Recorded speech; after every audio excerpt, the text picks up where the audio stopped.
So this is the last video before Passover for 8 days, and I realized I never did a video for Nisan, which is Aries, and we're already almost halfway through, but this is from Beats, nothing, or it would be art if not Beats.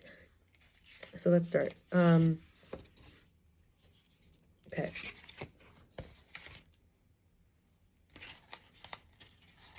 Aries Nisan is considered the first month of the year, and it's in March, April, depends on the timing. Could be the end of March, could be basically the new moon of Aries, of Nisan. The animal associated, the sign associated is the lamb, the tribe of Judah. It's the letter Hey, the fifth letter, the planet Mars, and the right foot. It's interesting because I've been healing a lot in my right foot.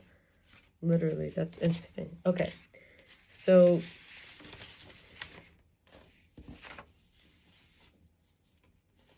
when we go to the planet Mars, we learn Gevura. Gevura is related to passion. Mars is related to passion, energy, power, force. And it is this kind of planet. It has to do with physical exertion or sex. And this is about, often related to the color red, Gevura and Mars.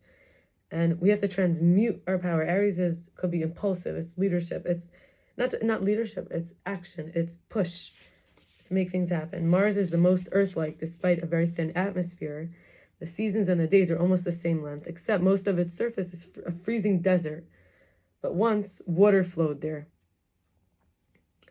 And what I find very interesting is that between Mars and Jupiter is an asteroid belt.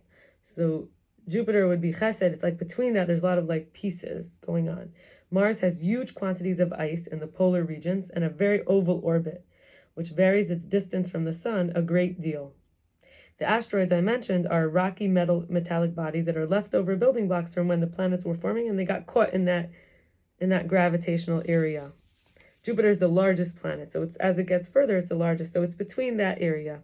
It's interesting. My hand is red and my tablecloth is red while we're talking about this redness. So again, passion, energy, power, force. And we mentioned the letter Hey. It is a fire sign. So we have the fire, burning things up. And it is a cardinal sign versus fixed or mutable. It's a primal sign. It is related to spring, speech. It's all about enthusiasm, zeal, forgiveness, creativity, simcha, which is joy. And the archetypal feminine is the maiden, the nara, or they say nar for a young man. So this would be like a fresh young person self. The problem could be stuck in my way in Aries, and the solution is let go of my way and compromise. Sometimes the kind of person who's stuck in my way, and it's also related to the head, is somebody who wants the audience, who's like the show, who's like the person who's a performer, who's the one who's in charge. And Gevura, the day of the week, is when the sky and the ocean below became separated, divided on the second day. It was a Monday. And the letter Hey is related to the emperor, which is Aries. And the fire signs are related to Atzilut, which is like, as we said, it's the creativity coming in, but it's also forgiveness because it's unfortunately, could be easily upset, easily dismissed. Doesn't matter anymore. And Mars is related to the letter, to the tower. Like, it's like what they call a tower moment, where a big structure gets built or destroyed. And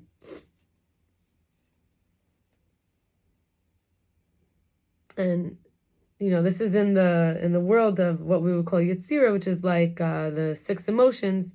Or Bria would be, there's two faces of this. One would be Bria as the creative level, Chesed, Gevura, and Tiferet. The balance, the opposite to Gevura would be Chesed. So Gevura would be limits, structure, finding edges, while Chesed would be flow and sharing and giving and expanding. And then there's the middle flavor, the balanced harmony. And so there's two versions. That would be one, which is Bria, which is creativity, and then or it would be Yetzirah, which is about formation. So the creativity and then forming. And we know that things that have substance, like creativity is like the substance comes in. Even the angels have some kind of substance. So that's why they're on that level of the formations, right? They have form. So that's for this month. And I want to share before we go into Passover that we do not eat breads, cakes, or pastas that are made from flour that's leavened, or basically we eat only non-leavened. And the way we look at this is that we're becoming more in line with our gravity. In other words, we sink down to our lowest and we rise up from there. We don't need to be in our risen space and you pop it and it's full of air. We are going to lose our pride, our arrogance, our haughtiness for the humility to actually be who we really are. Like when a tree is cut and the new grows, and it doesn't grow with any shame. It grows like refreshed and without being attached to the parts we lose. New me, like maybe the old me wasn't working that well anyway. To be a new version of myself, to be a new version of the self, to release the baggage and what was holding us back, and things that were not really ours, and we were carrying it. We can now see Hashem is carrying us, and we can let go of some of the things and trust that they'll still be carried. We don't have to control everything, do everything. And what's interesting is Aries is kind of like sometimes depicted as like a more ferocious animal, but remember it's a lamb. So it's really about finding that the Aries is able to be a strong, aggressive, force you don't want to mess with, and yet at the same time it includes within itself the lamb, the one that submits, the one that follows, could be part of a group. So this interesting way of gevura, which is the fire, and being creativity and forgiveness and separation and passion. And we're using it in the spring when there's spaciousness. So it's kind of like this new creativity is actually the sun giving a longer day. So it's this way of using the fire to open, using the fire to make more space.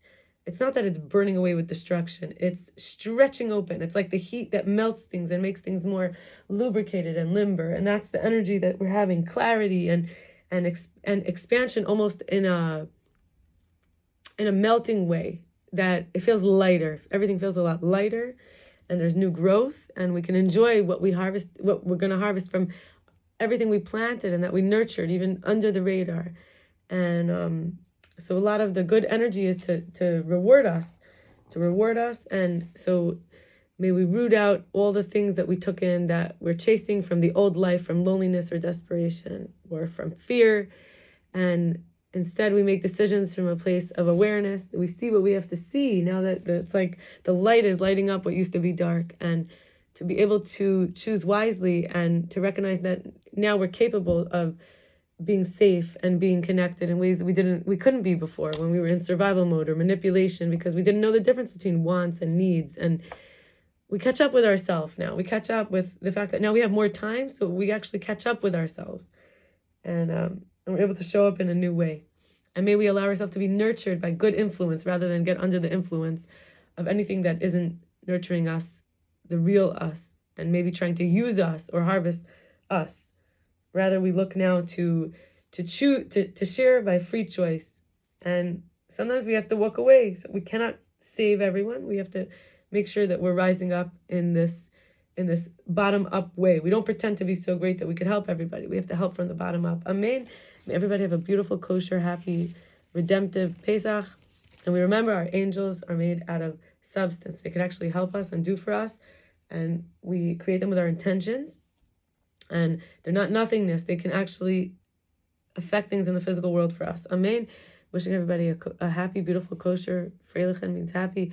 Geula Dika, which means really a freeing Pesach. Amen. Bye. See you after Pesach, God willing.